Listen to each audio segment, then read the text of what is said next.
Hello everybody, welcome back to Yobali TV. If you're new here, you're welcome. Kindly click that subscribe button on your screen, like, comment, and share this program. Hey Yomi, Shalafia and Mobile.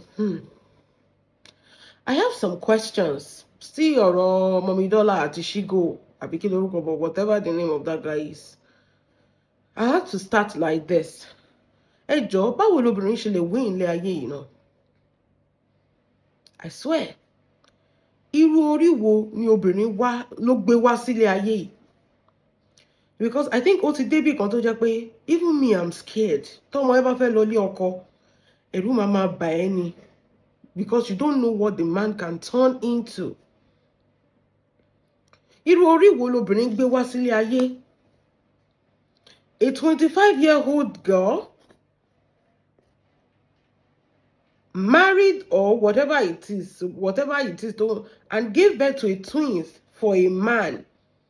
And the man abandoned this lady 25 years, torí Ọlọ́run, for a older woman tó ti wọ menopause. There are some questions we need to ask ourselves. And ìgbà tí mo wo fídíò kan lénìí, ìyá àgbàlagbà kan tún blame girl yẹn pé bí a fault ẹ̀ ni. Because I'm confused. Tí ọkọ ẹ bá nà ẹ́ is your fault. Tí ọkọ ẹ bá yàlè is your fault. Tí ọkọ ẹ ò bá lówó ẹsẹ̀ ò dáa. Tí nǹkan bá ṣe ọkọ ẹ ìwọ ni. Tí ọkọ ẹ bá kú ìwọ ni.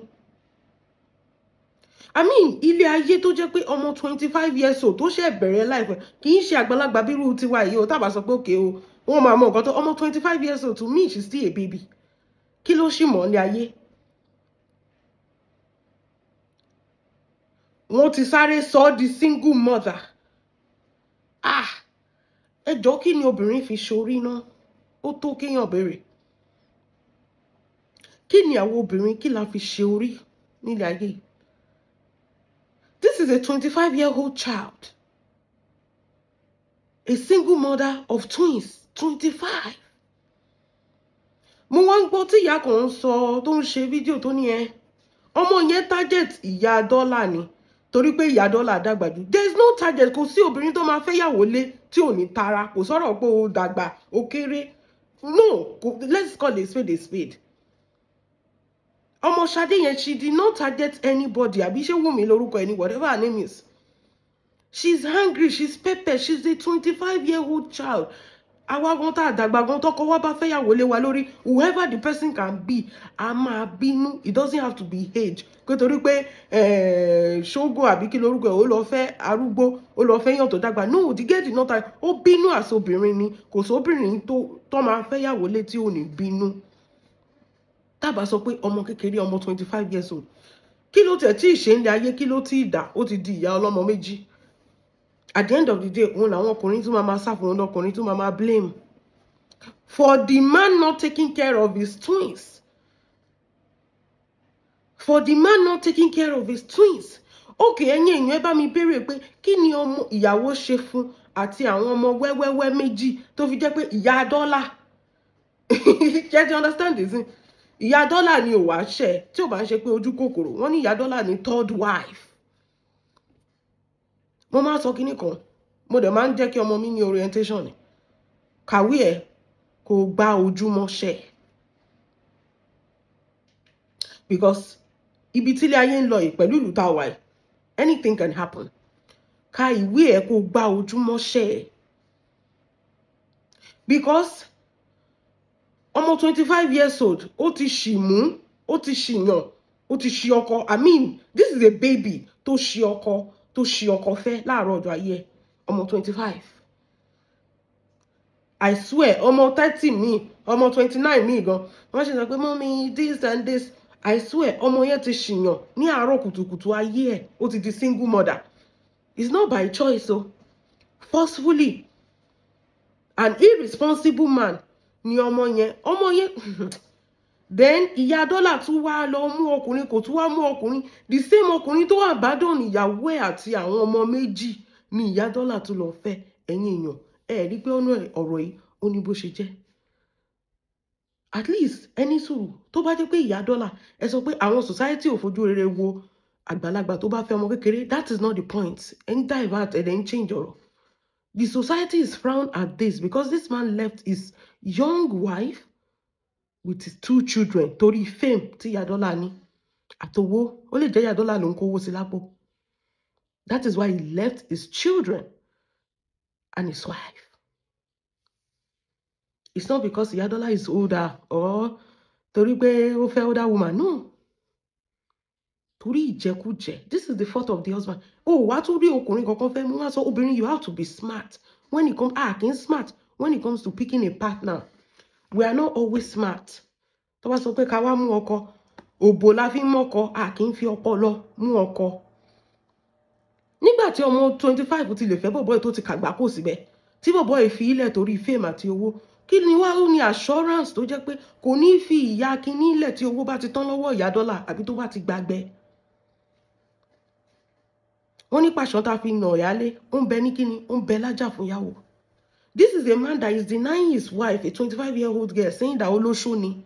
Àṣé àwọn tẹ̀ tí lóyún kó tó bí ìbejì, oyún yẹn bàjẹ́ ni. Kó tó di pé wọ́n tún ní oyún ìmí ìbejì. If a man can be cruel to that point of leaving that small girl with children and abandoning them, Ìyá Dọ́là wá ṣíyín sí, don't you know that the woman is married with a child, with children, we need a child. Now you're not saying, kí ni tiẹ̀, orí ẹ̀ burú ni. Orí ẹ̀ burú ni, tó bá sọ pé kí ni tiẹ̀. Àṣàgbàlagbà àgbàjà tó bá jẹ́ ọmọ ẹ ló mọ́kọ wálé, ṣó máa dó ọkọ ọmọ ẹni. Ó ní kí ni tiẹ̀, ó lọ post ẹ sórí, she will fight you. This is a fight that is forever. Ọjà orogún ni, forever ni, kò sí nǹkan kan tó lè stop ẹ. She will fight you with everything she has. Because how can you say you give birth to children and the man is not taking care of you? Were you not parading this man up and down? Gbogbo video ẹ tó ń circulate yẹn ńkọ́. Àbí you are dumb to know that this man is married. Tó bá lọ fẹ́ single tí ò ní baby mama history. Kò sí wàhálà, kò sí anybody tó máa bẹ́ẹ̀ dù. But you went to marry a married man tó kọ ìyàwó àtàwọn ọmọ ẹ̀ sílẹ̀. Ó dẹ̀ wọ́n sọ pé kí ni tiẹ̀? Orí ẹ̀ ti dàrú, orí ẹ̀ ti burú. Irú okòwò náà máa dún ẹ tó ò ní fi lọ́pọlọ. Èèyàn tó jẹ́ pé ṣó láìkẹ́ ẹni. Òbò tó ti gbẹ tó ti lami. Tó bá ń dún ẹgan powder ló máa jáde, kò lè squirt láíláí.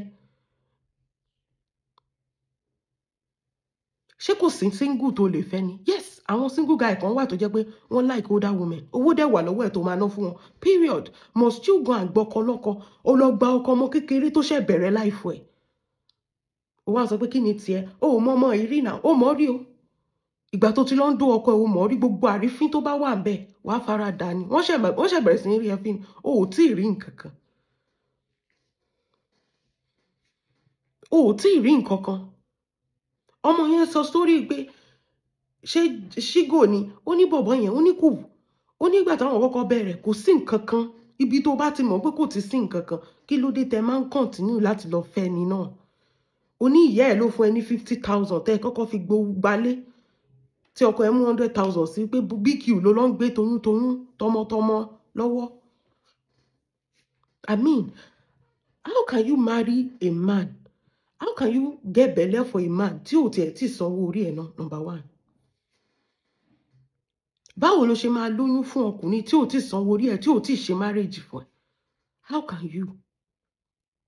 Nǹkan tí mi máa ń kọ́ àwọn ọmọ mi nìyẹn. O gbọ́dọ̀ lóyún fún ọkùnrin kan torí nǹkan tójú ẹ̀ bá rí. Torí ibi marriage yẹn ló ti máa mọ̀ pé ṣó nílé, ṣó ní chair, ṣó ní bed, ṣó ní kí ló fẹ́ sùn sí, kí ló fẹ́ jẹ, ṣó ní gas, ṣó ní kíní, ṣó ní fridge, TV, gbogbo nǹkan basic things of life, ṣó lè gbálé. O lọ lóyún fún ọkùnrin tí ò lè gbálé fún ẹ. Number one, from the beginning of that marriage is designed to fail. Torí if you believe what men say, ayé ẹ̀ máa bàjẹ́ ni.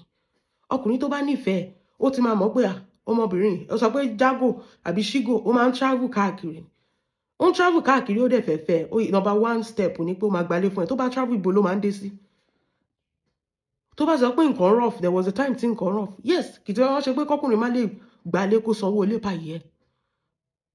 Kò ń ṣe pé kí ọkùnrin má lè gbálé kó sanwó ilé ẹ̀ pàyẹ́. Tó bá ti rough, tó bá sọ pé nǹkan rough, bí oúnjẹ ìgbà míì wà tó jẹ́ pé gàrí lẹ máa mú sùn nǹkan tó ń pè ní nǹkan rọ̀ fún ni bọ̀ ó ti lóyún wọn lè gbalé fún ẹ wọ́n lọ fi ẹ́ sí BQ ní ọ̀dọ̀ ọ̀rẹ́ Jago àbí Shigo I don't want to fucking care about his name ìyá dọ́là wa ń ṣe third wife kí ló ń dùn nù yín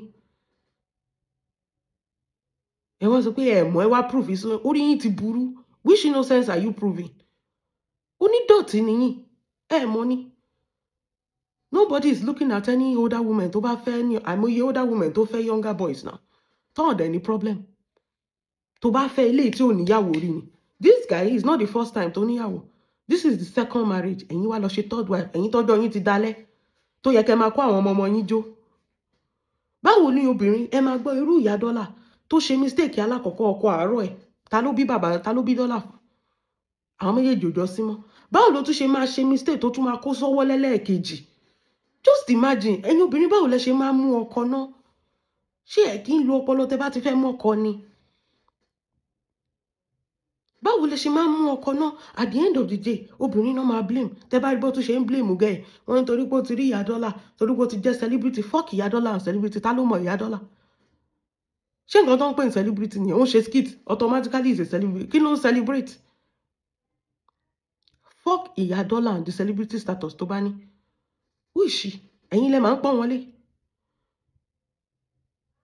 ẹni torí pé wọ́n fẹ́ ba career yẹn dà what the fuck is career ayé ọmọ ọlọ́mọ tó bàjẹ́ àwọn ìbejì tó máa sọ di aláìní bàbá yẹn kọ́ kòrò yẹn náà kòrò yẹn ẹni torí pé ọmọ yẹn rí bẹ́ẹ̀ ni tó bá jẹ́ pé ọmọ kékeré lọ́kọ ẹ̀ fẹ́ wọ́n jọ máa jà ní kò sí obìnrin tí ò kì í jà ẹ wo Lizzy àti Fọlá lẹ́ni wọ́n sì ń jà lẹ́ni wọ́n sì ń jà this has nothing to do ìjọ orogún téèyàn bá ti bímọ fún yàn fi ẹni yẹn lẹ̀ lọ wá single tiẹ̀ kó lọ wá fẹ́ ìjọ orogún ni kì í ṣe kò sí bó ṣe ní status tó náà ṣe máa fi status ẹ̀ wọlẹ̀ tábà sọ pé o tún wá lọ gbọkọ ọmọ inú ẹ̀ ọmọ tó lè bí lọ́mọ ọmọ 25 years old dollar your son is older than 25 years old ó wá ṣe bẹ́ẹ̀ ni pé innocent ẹ máa fa aṣọ funfun kẹ́kúkú máa wọ dúdú bíi tiwa ìbáyà àti ẹ̀mọ̀ pé yan inú yín dúdú ẹ máa fi aṣọ funfun ẹ máa fi ṣe Jésù àṣẹ àpáàrà ni ọkọ tẹ́ jọ ń bára yín sùn nílé ìyá dọ́là tí ò fáwọn ìbejì lówó oúnjẹ you are a mad woman ó ní òrí ìyá àbèjì rè báwo ló ṣe máa sọ pé o máa fẹ́ ọkọ ìwọ ṣèbó yẹ kán fà ẹ́ àṣọ lórí burúkú tó jẹ́ kó lọ kúnlẹ̀ fún ìyáálé ẹ̀ ni ṣèbó ṣe ń ṣe ńlẹ̀ Yorùbá nìyẹn ó yẹ kó o kúnlẹ̀ náà fún ìyáálé ẹ̀ yẹn Ṣadé ó yẹ kán fà ẹ́ kọ́kọ́ mú ẹ wọlé kó lọ kúnlẹ̀ fún ìyáálé àbí o máa sọ pé o mọ̀ pé bọ̀bọ́ yẹn ti bímọ you are a useless woman o ò tí ì rí nǹkan kan sórí by the time they drag you ṣó mọ̀ pé o ti parí tẹ́lẹ̀ kò ní ku ẹyọ kankan lórí ẹ̀ tó bá drag ẹ gbogbo irun òbó ẹ ló máa fàtó kí ọ̀rọ̀ wo ló wà lẹ́nu ẹ̀ kí ló fẹ́ sọ so you expect see tó bá ti wà ní àwọn position kan àwọn ìrìn kankan wà ò lè rìn mọ́ sórí gbogbo ayé tẹ máa ń ṣèrànù tẹ máa ń dókó kiri yẹn ayé yẹn ti stop you call yourself influencer o ní ògo o ní talent what are you doing nídìí ìdọ̀tí tell me tó bá ti ẹ gòkè o celebrity ló tún lọ fẹ́ o ẹ wo bọ̀bọ́ òun náà kí lè ń fẹ́ lára bọ̀bọ́ yẹn gan torí gan èmi gan wò mí rí nǹkan kan èmi gan wò mí rí nǹkan kan kí lè ń fẹ́ lára bọ̀bọ́ yẹn náà kò ṣe é rí kò lówó lọ́wọ́ ẹ wo bó ṣe ń ṣíyín sí Ọlọ́run dáríjì mi o that guy is just too broke you can see the poverty in him desperation is written all over him they say he's an actor or whatever it is they say he want to become a content creator torí ẹ̀ ló ṣe lọ fẹ́ ìyá dọ́là náà ó wá ń rọ́ yẹn lẹ́pọ̀n aláìní tíjú ara Galatia ìyá dọ́là wọ́n wá rọ́ yín lẹ́pọ̀n orí yín wá gbàgbé ẹ wọ́n ṣe my husband you have to defend orí yín ti dàrú ẹ̀yin náà ṣẹ̀fẹ̀ mo ń béèrè pé ṣé white lẹ máa wọ́n jọ wedding àbí brown ẹ bá ọgbẹ́ ọmọ yín ẹ bá du okó ó yẹ kí irú ọmọ yẹn gan kẹnu sí yín kẹ fọ́ létí ni pé are you mad ṣé mo jọrú ẹgbẹ́ ẹ ni anybody ló lè ṣọwọ́ sí yín lóbò tẹ́ bá ti lè fẹ́ ọmọ tẹ́ ti lè fẹ́ ọkọ ọmọ 25 ọmọ 16 years old àwọn ọmọ secondary school gan tó ti pé 18 ẹ máa mú wọn ẹ máa dó wọn náà ní ìyá dọ́là this is what they call a useless woman tó bá fẹ́ dókó wà dókó with orí pípé with common sense wọ́n máa ka ẹ́ndì ẹ̀ wá sọ pé yes yes ó deserve wọ́n ní èèyàn tó yẹ ẹni ẹ fit ara yín but look at you wá ṣe wípé kí ni tèmi ó lọ gbé mi sórí wọ́ ìyá dọ́là tó bá ti lọ gbọ́ ọkọ lọ́kọ wò wọ́n á drag ẹ bí aṣọ àní generator ni they go drag you débi pé ẹ̀mí àfẹ́ ẹ̀ bọ́ welcome to the club tó fi jẹ́ pé nǹkan oníkan ló máa ràn mọ́ yín lójú ẹ wo irú ìyá òṣì báyìí tó bá yẹ pé ọmọ yẹn àtọkọ ẹ̀ ń jà tán wá kẹjọ́ wá irú obìnrin yìí máa bọ́kọ ẹ̀ sùn ni o ẹ lè kẹjọ́ lọ bá ìyá dọ́là ó máa bá ọkọ ọmọ yẹn sùn ni kí ló ṣe yín náà kí ló dé tẹ́ ẹ̀ ní tìjú ẹ tẹ̀ tún lè sọ̀rọ̀ ẹ tún jáde lórí TikTok ẹ ti ṣe pé mi ò mọ nǹkan kan kó fi gbogbo ọmọ ẹ̀ búra orí yín ti burú ẹ̀yin ò mọ̀ pé bímọ ń gbogbo gbà yẹn tẹ ló ń dó ọmọ inú yín ọkọ ọmọ inú yín ṣé ẹ mọ̀ pé bímọ ni ẹ̀yin onídọ̀tí oníranù àgbàyà àgbà játijàti elégbọn lóbò gbogbo nǹkan ni pàlàpolo tó bá ti kẹtọ káàtọ wọn sókè ọpọlọ wọn ti sọnù èèyàn tó fìbejì ilẹ̀ ṣé ẹ ti mọ̀ pé olórí burúkú lọkùnrin yẹn ni torí bọ́kùnrin ṣe láìkí ọmọ tó àwọn ọkùnrin gidi ṣàṣà ló máa rí ọkùnrin tó máa fi ìbejì ilẹ̀ odidi ìbejì lọkùnrin fi ilẹ̀ kí ló wá lóbò yín tó special torí kò yé mi mo ní òbó World War II kí ló wà ní òbó yín tó special